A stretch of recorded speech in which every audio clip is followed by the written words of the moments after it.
Chapter 25. People leap into express trains, said the little prince, but they no longer know what they're looking for, so they get agitated and go around in circles. And he added, "It's not worth the trouble. The well we have found was not like others well in the Sahara. Saharan wells are simple holes bored in the sand." He laughed, touched the rope, and set the pulley in motion. This was like a well in a village, but there was no village here, and I thought I must be dreaming. "This is strange," I said to the little prince. "Everything is ready and waiting. The pulley, the bucket, the rope." He laughed, touched the rope, and set the pulley in motion, and the pulley creaked, as an old weather vane creaks when the wind has been asleep for a long time. "Do you hear?" said the little prince. "We have woken up the well and it's singing." I did not want him to strain himself, however. "Let me do it," I said. "It's too heavy for you." I hoisted the bucket slowly to the edge and carefully set it down. The song of the pulley was ringing in my ears, and it down. It was still trembling water. I could see the trembling sun.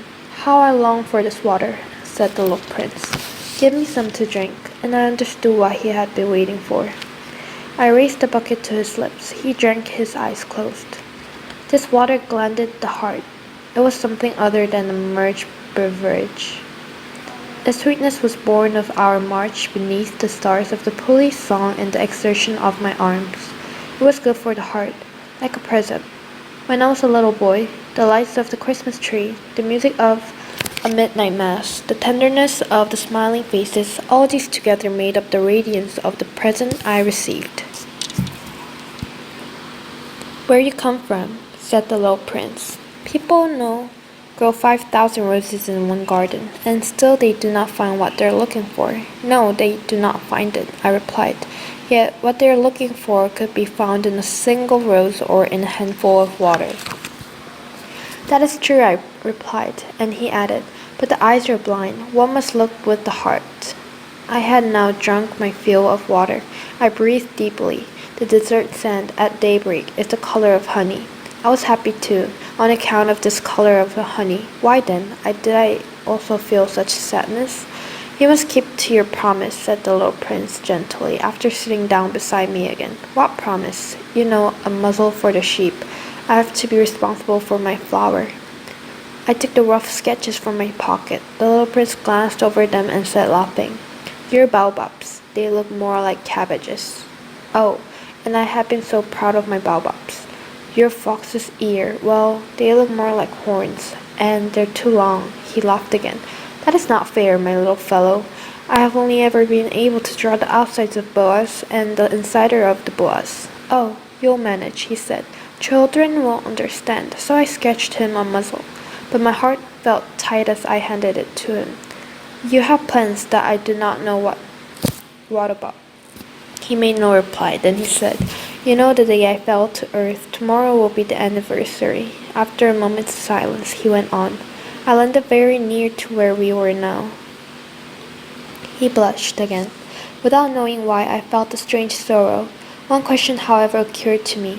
It was not by accident, then, on the morning when I met you a week ago, that you were walking along like all alone, 1,000 miles from human habitation. You were on your way back to your place where you landed." The little prince blushed again, and I added hesitantly, "Because of its being the anniversary, perhaps?"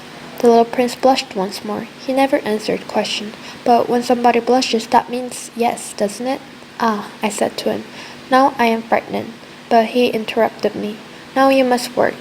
You must set off back to your engine. I shall wait for you here. Come back tomorrow evening." But I was not reassured. I remembered the fox. You run the risk of a few tears when you allow yourself to be tamed. Chapter 26. Next to the well were the remains of an old stone wall. When I returned from my labors, the next evening, I could see from a distance by a little prince sitting on top of it, his legs dangling. Then I heard his voice saying, "So you cannot remember? But this is not the exact spot."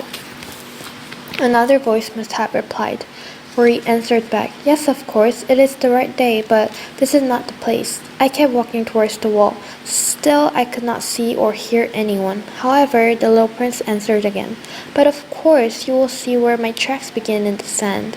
You have only to have wait for me there. I'll be there tonight. I was now 60 yards from the wall, but still I could not see anything. After a silence, the little prince spoke again. And your poison is good? You're sure not to make me suffer for long. I came to halt. There was a lump in my throat, but still I did not understand. Now go away, he said. I want to get down. At which I lowered my eyes to the base of the wall and leaped into the air. There rearing by before the little prince was one of those yellow snakes that can dispatch you from this life in 30 seconds. Rummaging through my pockets for my revolver, I started running, but at the noise I made the snake slid smoothly across the sand, like the last spurt of the dying fountain, and slipped unhurriedly between the stones with a light metallic sound. I reached the wall just in time to catch the little prince in my arms. His face was as white as snow. What nonsense is this? So now you talk to snakes? I had loosened the yellow scarf he always wore round his neck. I moistened his temples and made him drink some water. And now I did not dare to question him further. He looked at me solemnly and put his arms round my neck. Now go away, he said. I want to get down. I could feel his heart beating. Like a dying bird brought down by rift shot, he said. I'm happy you found that you need it for your machine. Now you'll be able to return home. How did you know that? I had just been coming to tell him the news that against all odds my efforts had succeeded. He made no answer to my question, but he added, I too am returning home today. Then in a sad voice, It is not a lot further away, a lot more difficult. I sensed clearly that something extraordinary was happening. I was holding him in my arms like a child, and yet they seemed to be sliding into my abyss, and I could do nothing to keep him back. His gaze was solemn, lost in the far distance. I have your sheep, I have the box for your sheep, and I have the muzzle. He gave a melancholy smile. I waited for a long time. I felt like reviving little by little. Little fellow, you have been afraid. Of course he had been afraid, but he laughed softly. I shall be far from afraid this evening. Once again, I felt myself chilled by a sense of the irreparable, and I realized I could not endure the thought of never hearing the laughter again.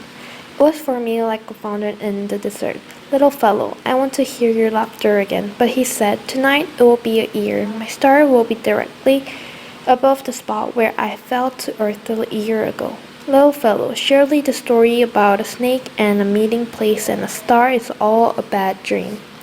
But he did not answer. He said, what is important cannot be seen. Yes, I know. It's the same as with the flower. If you love a flower that lives on a star, it is sweet to look up at the night sky. All the stars are in bloom. Yes, I know. It's the same as with the water. What you gave me to drink was kind of music because of the pulley and the rope. Do you remember how good it was? Yes, I know. At night, you'll look at the stars. Mine is too small to point out to you. It is better that way. For you, my star will be just one of many stars. That way, you will love watching all of them. They will all be your friends. What is more, I'm going to give you a present. He laughed once more. Ah, little prince, how I love to hear you laugh. And that is my present, just that, as it was when we drank the water. What are you trying to say? The stars men follow have different meanings. For some people, travelers, the stars are guides. For others, they're merely little lights in the sky. For others, still the scientists, there are problems to be solved. For my businessmen, they meant gold. But for all these people, the stars are silent. For you, the stars will be as there are no one else. What are you saying to say? At night, when you look up the sky, since I shall be living on stars, and since I shall be laughing on your star, for you, it will be as if all the stars are laughing. You alone will have stars that can laugh.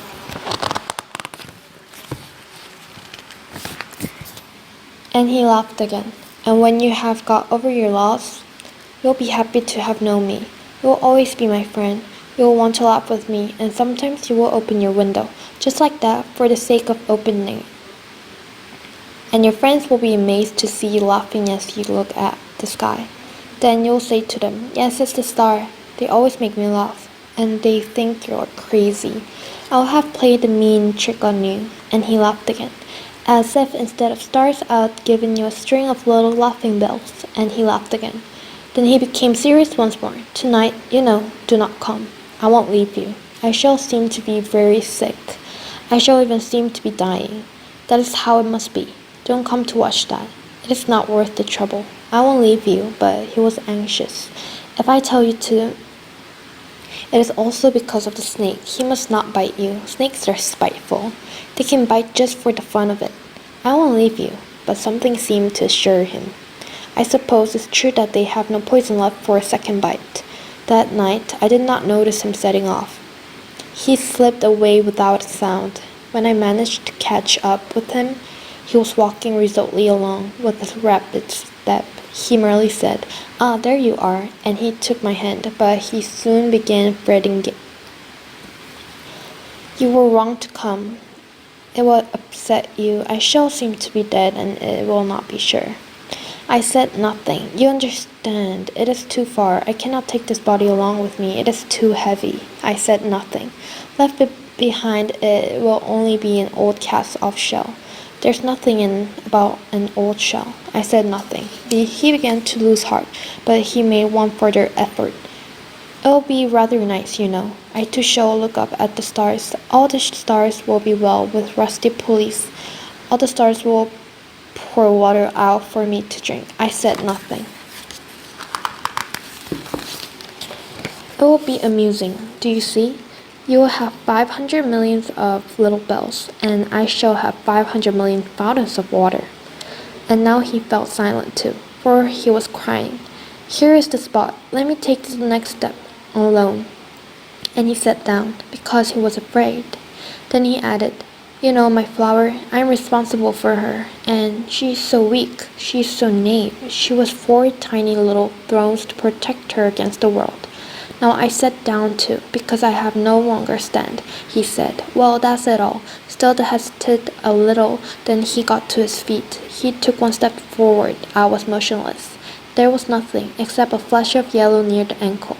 He stood stock still for an instant. He did not cry out. He fell gently as the tree falls. There was not even any sound because of the sand.